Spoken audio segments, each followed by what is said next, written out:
Your impressions of Mini City Mayhem will vastly depend on what mode of the game you want to play, because this city builder puzzler is all about doing 3D Tetris at pace, at speed, whilst trying to plan out a city at the same time. And depending on if you choose Zen mode, where you aren't constrained by a time limit, or you go for Mayhem mode, where everything is against the clock increasingly chaotically, you'll have a very different experience. But let's take a step back about what Mini City Mayhem is all about. In Mini City Mayhem, you are placing down coloured blocks in a 3D Tetris-like environment to try and turn them into gigantic buildings.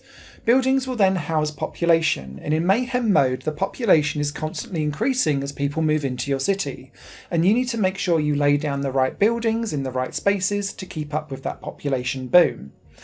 You do this by laying down roads, but to therefore put buildings next to it, because any new buildings need to be placed on a road, and then building upwards as best as possible, or outwards if you can't do so. Colours matching makes a lot of sense, because you get a population capacity bonus when you match colours together. So you're always trying to think of how you can put all the green or the red or the blue or the yellow or the purple buildings all together so that you can make the best bang for your buck in the space that you've got. However, if you don't keep up with this population boom, you'll hit a limit where your maximum population is hit and you will be overcrowded. And at that point, your patience meter for your population starts to reduce. It takes a long time for anything to ever pull back in again from its population's patience being reduced. And if that does hit zero, it's game over. And the difference between the Mayhem mode and the Zen mode is that the Zen mode removes that patience meter and any time limits whatsoever, and just allows you to place down your blocks at your own pace and kind of disregard all of the panic mayhem side of Mini City, basically turning it into a kind of more strategic version of Townscaper, where it's not procedurally generated, you're just plonking down the bits where you think it is best to place it.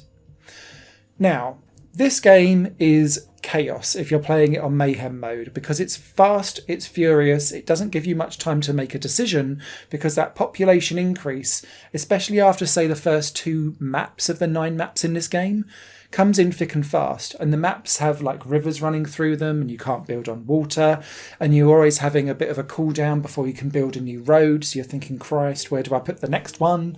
And because the further you get into the game, the more angular these building blocks become, they're no longer nice, smooth, like 2x2 squares or a long 4 or an L. They become like horrible U shapes or like staggered stair blocks. And I'm thinking, no, I don't know where to put any of that. And that's where the chaos and like carnage of Mini City Mayhem really comes into its own. Whenever you reach an XP level to upgrade your city, you can unlock various different buildings that can slow down the population, can speed up the cooldowns, can mean that if you are doing a colour combo, it will give you more of a capacity bonus to deal with, for example. And these are really crucial things to put down, but you still need to find space to put those buildings down. And you can also unlock councillors as well, that will also alter some of the state of play in the city around you. These are nice and fun, but it's really about where do I put down this next block? How can I try and make my buildings as smooth and even as possible? And because some of the blocks have different states and abilities to them, you're always having to take that into consideration too. Some blocks can only be placed on the ground, for example, so you have to build outwards rather than upwards. And then some blocks must only be placed if they're 2, 3, 4, 5 blocks high, and so you can't just like lay them on the ground for those. And some are just roofs, and you're thinking, oh no, that's going to cap off my building, and so you're going to need to use those wisely. Some buildings are placed on the floor and a roof too, so I try to find little corners to stick them in, or little nooks and crannies where I don't have room to build, particularly if it's next to water as well, because I think, right, that's a once and done, quick move on. But Mini City Mayhem will keep you on your toes, just because you're given a couple of seconds max to make a decision. And Unfortunately, some of the controls and the freedom of movement also restricts what you can and can't do. Yes, you can rotate everything in 3D, but making sure that you're placing things in the right place and rotating stuff around. I found it a little bit clunky with mouse and keyboard, and some of the menus options to swip around between the different cards was a little bit clunky on controller. So I didn't really get a perfect control scheme with this game. It felt like I wanted to steal a bit of one and a bit of another and merge them together. But there we go. Now, outside of the main 2 modes, of which there are 3 difficulties when you're playing in Mayhem, there's a couple of other modes too. One is a weird stacking game where you're having to stack inside a really tiny tower and it's swinging around on a crane. That feels like a little tiny mini game for me, nothing really too exciting. Then there's square stack mode, which is basically 3D Tetris in a tower, but you've got a ever decreasing time limit of having to place down those blocks really, really quickly.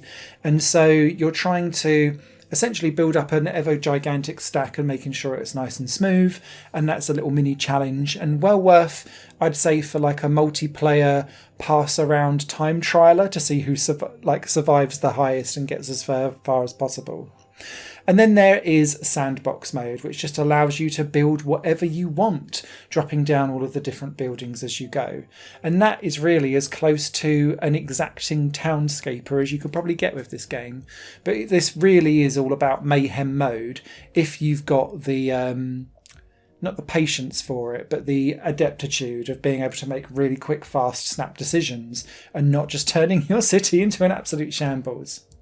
Lastly, the only thing I wanted to comment is that on launch day I had real issues getting the game up and running. It seems to have been solved, maybe in a post-launch patch, but it seems to be working fine now, so touch wood that will continue.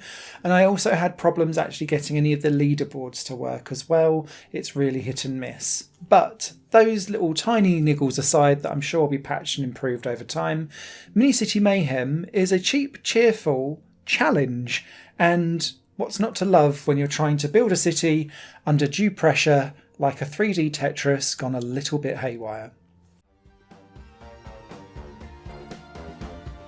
Higher Plane Games is part of the Higher Plane Network, a completely independent media outlet supported by people like you. The goal is to create the best possible content that cultivates a richer indie scene for games as well as music and entertainment.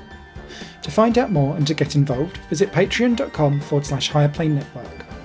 Your support makes all the difference, and in return you'll gain access to bonus content and downloads.